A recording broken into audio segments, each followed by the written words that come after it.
بسم الله الرحمن الرحيم. اللهم صل وسلم على سيدنا محمد. يا رب تكونوا جميعا بخير. هنعمل مع بعض النهاردة هنحشي الممبار بطريقة سهلة جدا وبخلطة وخطوات بسيطة جدا جدا. لو أول مرة بتشوفوني، أنا اسمي فاطمة ودي قناتي. يسعدني اشتراككم فيها ودعمكم بيفرحني. معايا تلت كيلو من الطماطم، ضفت عليه فلفلاية حمراء وضربتهم في الخلاط. حطيت حلة على النار فيها معلقة سمنة، وبعد كده نزلت عليها بعصير الطماطم ورشة سكر ومعلقتين من الصلصة.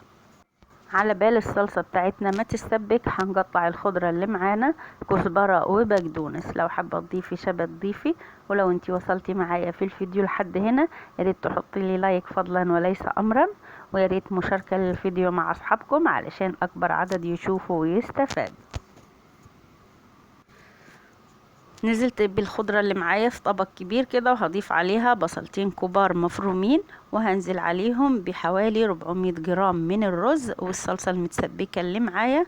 وبعد كده هتكون البهارات اللي معايا عبارة عن معلقة كبيرة من الكزبرة الناشفة، ونص معلقة صغيرة من الفلفل، ورشة قرفة بسيطة، والملح معلقة كبيرة ممسوحة من الملح. طبعا بتدوقي الخلطة بتاعتك وبتظبطي الملح حسب ما بتحبي. هخلطهم مع بعض زي ما احنا شايفين، وضفت عليهم معلقتين كبار من الزيت.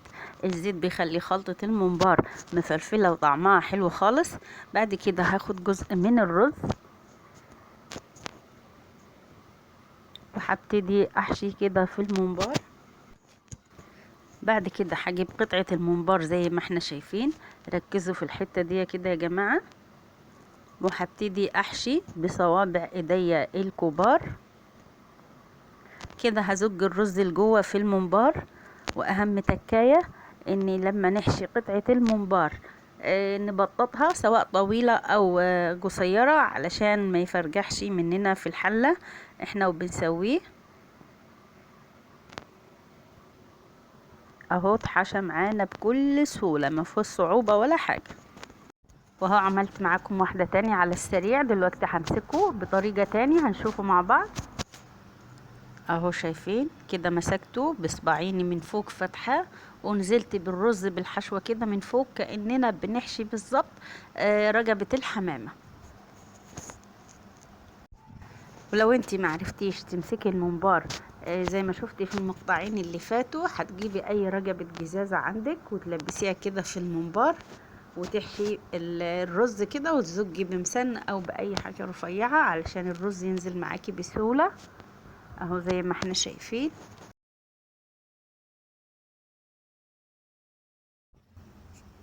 اهم تكايه يا جماعه انك تبططي الممبار بعد ما تحشيه بالشكل اللي احنا شايفينه كده اهو.